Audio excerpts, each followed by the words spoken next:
A partir disso, a gente pode falar, né, dos átomos, nêutrons e dos íons do modelo de Bohr, que agora vai ser o complemento do modelo de Rutherford. Por quê? A gente tem agora o modelo de núcleo e eletrosfera, né, que foi proposto, e a gente sabe que a gente precisa de alguns conceitos para poder elaborar isso. Um desses conceitos é o número atômico e o número de massa. O número atômico, que é representado pela letra Z, é a quantidade de prótons que a gente tem ali. E o número de massa é justamente a soma, né, dos prótons mais nêutrons que estão dentro do núcleo, e a massa é a massa do núcleo. Então, a gente pode ver aí átomo de cloro, onde esse número 37 que está em cima é o número de massa, tá? É o A. E o Z do cloro é o 17, ou seja, o número atômico do cloro é o 17. Mesma coisa o carbono, o número de massa do carbono é 12. E o número de prótons é 6. Então, aí a gente pode descobrir o número de nêutrons, né? Se eu tenho 12 de massa e eu tenho 6 prótons, então eu tenho automaticamente 6 nêutrons no átomo de carbono. Bem legal. E o conceito de isótopos, isóbaros e isótonos. O conselho que eu dou é ver as letrinhas, tá vendo? Iso é igual. Então, é quando eu tenho átomos com o mesmo número de alguma coisa. Eu tenho isótopos, pos, p, próton. É o mesmo número de prótons. Então, se eu tenho dois elementos lá com o mesmo número de prótons, eu tenho isótopos. Baros é massa, tá? Então, se eu tenho o mesmo número de massa, eu tenho elementos isóbaros. Se o cloro e o carbono tivessem 37 de massa, então eles seriam isóbaros, ok? E isótonos é a mesma quantidade de isótonos, nêutrons, tá? São os elementos que possuem a mesma quantidade de nêutrons. E o que são íons? Eu tenho um átomo, que ele é composto do núcleo, onde eu tenho prótons e nêutrons nele, juntos. E ao redor eu tenho uma eletrosfera com elétrons, que são muito, muito, muito menores do que esses prótons e nêutrons. Então, quando o átomo tem a mesma quantidade de prótons e elétrons, por exemplo, se eu tenho 6 prótons no átomo de carbono, eu tenho automaticamente 6 elétrons no átomo de carbono. Mas, se eu vou lá nessa eletrosfera, eu coloco energia ali e tiro um elétron, ele vai ficar agora o quê? Positivo. Porque eu vou ter mais prótons do que elétrons. O número era igual, se eu tirei um elétron, eu vou ter agora mais prótons do que elétrons. Quando eu tenho mais prótons que elétrons e esse átomo agora é positivo, eu vou chamar ele de cátion. Quando o átomo ele não é mais neutro, ele não tem mais a mesma quantidade de prótons e elétrons, ele é um íon, ok? E quando esse íon ele tem mais prótons do que elétrons, ele está positivo, então eu chamo ele de cátion. Lembra lá, né, dos raios catódicos, que eu estou bombardeando o lado positivo para o negativo. O lado positivo ali é o cátodo e o lado negativo é o ânodo, mesma fonética, tá? E quando eu adiciono um elétron, vamos compartilhar um elétron, vamos colocar mais um elétron na camada dele. Então, eu vou ter mais elétrons do que prótons. Então, esse íon agora vai ser um ânion. Então, Bohr propôs, né, o modelo planetário, que são com órbitas quase elípticas. Então, vê que interessante isso. Um átomo, que a gente pode considerar, né, como a menor parte da matéria, que é conhecida, ele pode ser imaginado como os planetas, que são enormes e muito maiores que a gente, né? Então, o que a gente é no meio disso tudo?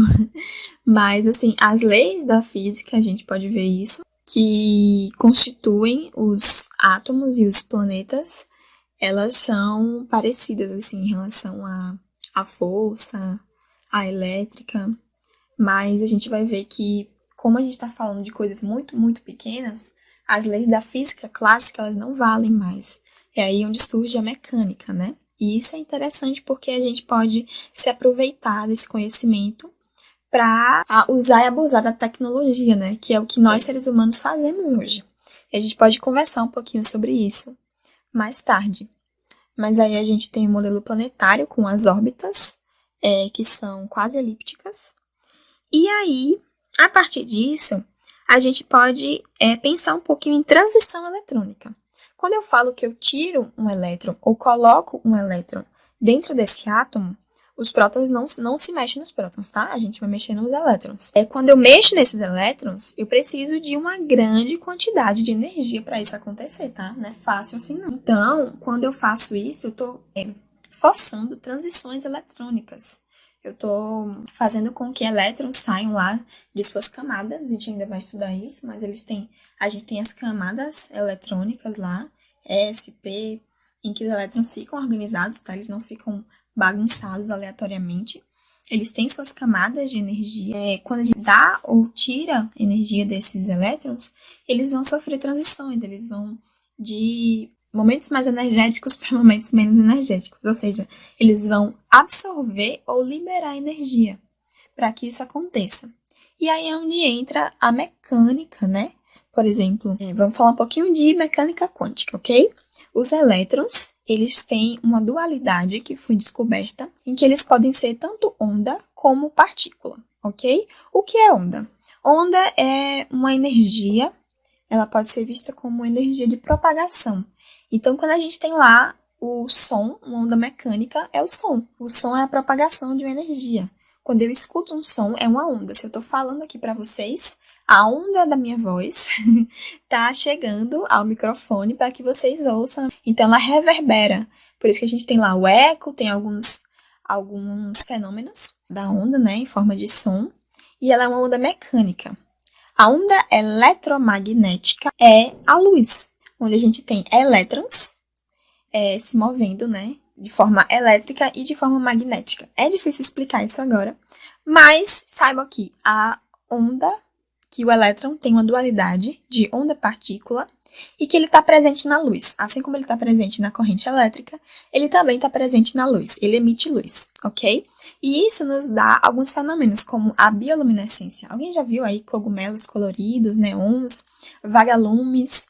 Isso está muito presente na natureza, é muito bonito. Tem até um fenômeno na Califórnia, que são as algas, elas conseguem ficar bioluminescentes e as pessoas de noite podem ir surfar ou mergulhar e tá aquele mar ali bem aceso, claro, bem neon, é muito bonito.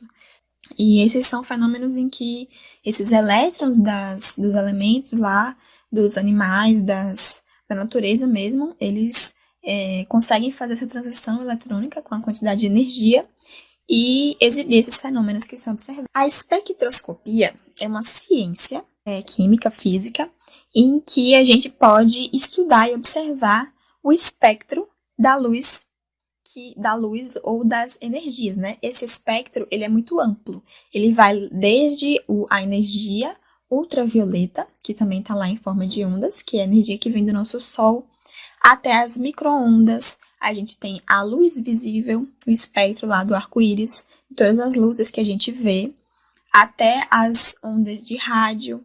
Então, todas essas são ondas e estão presentes nesse espectro que a espectroscopia estuda, principalmente da luz visível, né? Dessa troca de energia entre os elementos que nos dá a luz. Isso é bem presente lá nas estrelas, né? Em que, por exemplo, se descobriu os primeiros elementos químicos, e o PET Química também fez uma postagem maravilhosa essas semanas no Instagram sobre a origem dos elementos. Então, a gente sabe que os elementos foram descobertos através dos elementos presentes nas estrelas, porque foi de onde a gente veio, né? A gente é poeira de estrela mesmo.